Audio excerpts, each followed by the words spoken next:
Osheaga just ended and early bird tickets for next year are already on sale. So after spending 3 days there for the first time in 15 years, would I actually buy a ticket without knowing the lineup? Honestly, I think I would, but it depends on what you're going for. I thought I'd be much more interested, though, in seeing a few artists I already loved than wandering around discovering random acts. I was wrong. I basically made it my job to get a media pass because I really wanted to see Major Lazer and Empire of the Sun, and both were incredible live. But the thing that surprised me the most was that every single artist I flagged from Osheaga's curated Spotify playlist ended up making an impression on me. And we're talking everything from German techno, top 40 pop, nostalgic indie rock to really weird and wonderful avant-garde DJ, performance art. If you're the type of person that literally wants to go on a music bender for the whole weekend, that's pretty much the best way I could put it, not just see one favorite artist, I think Osheaga is a really good bet. And I actually think the curated playlist is one of the best things they do, so listen to it before you go. Flag the artists you're curious about, then let yourself wander. Some of my favorite discoveries happen that way.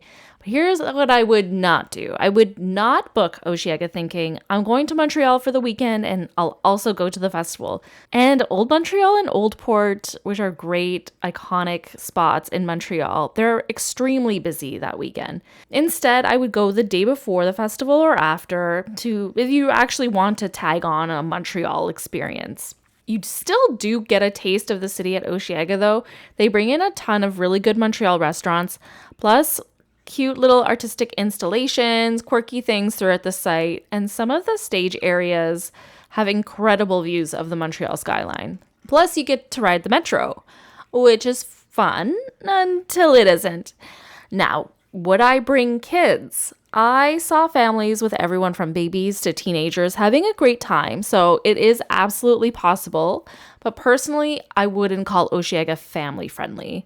There's a lot of explicit music, the sound levels are very loud, and there are intoxicated adults around, and you may encounter cannabis being smoked. It is legal to bring it in, and leaving at night means dealing with a very crowded metro. So if you're considering bringing kids, I'd really research. Then there's the money. The ticket isn't the whole cost. You're also budgeting for an inflated festival weekend hotel, transportation to and from Parc Jean Drapeau, food, and potentially merch. So I spent about $150 on groceries for 3 days, really simple breakfasts, lunches, and snacks for the hotel, and around $100 on festival food and another $100 on merch.